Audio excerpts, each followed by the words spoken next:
lamang ito o ilalagay mo lamang ito sa ilalim ng inyong unan upang siya po ay mababaliw kung hindi kanya makikita or mababaliw siya sa kakaisip sa iyo.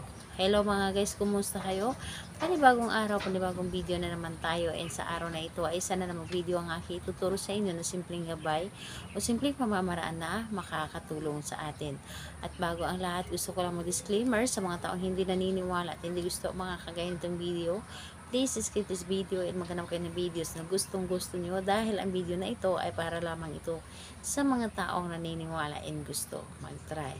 So ayun po, ituturo ko sa inyo paano siya mababaliw sa kakaisip sa inyo.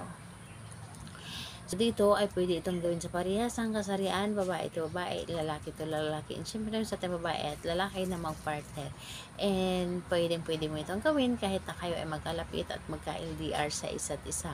And ayun po, kailangan natin dito ng ating gagamitin sa paggawa ng ritual.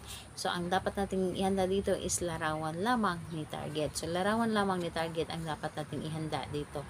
And kapag handa na yung larawan ni target, kailangan mo lamang din dito ihanda ang inyong sarili. Ihanda ang inyong sarili na sigurado ka na gawin mo ito at hindi ka nagdududa at hindi ka magdalawang isip sa paggawa. Yung tipong buo talaga ang inyong loob sa paggawa. Tiwala at paniniwala talaga dito kapag kayo ay gumagawa ng isang ritual. So, kapag ready ka na, pwede mo na itong simulan. So, ang gagawin mo lamang dito sa larawan, kausapin mo lamang ang kanyang larawan.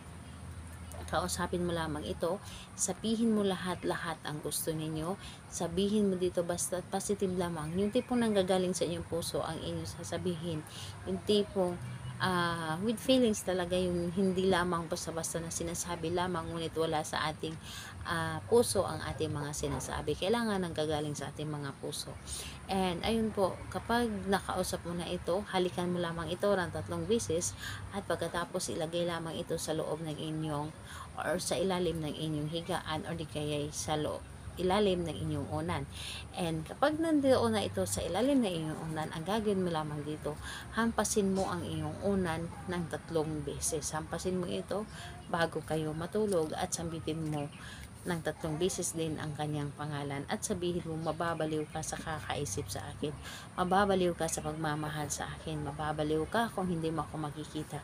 Yung tipong ganon. So 3 hampas po bago kayo matulog gabi-gabi. So gabi-gabi mo ito hampasin ang iyong unan para mas maramdaman niya kung gaano kanya kamahal, gaano ka-importante sa buhay niya.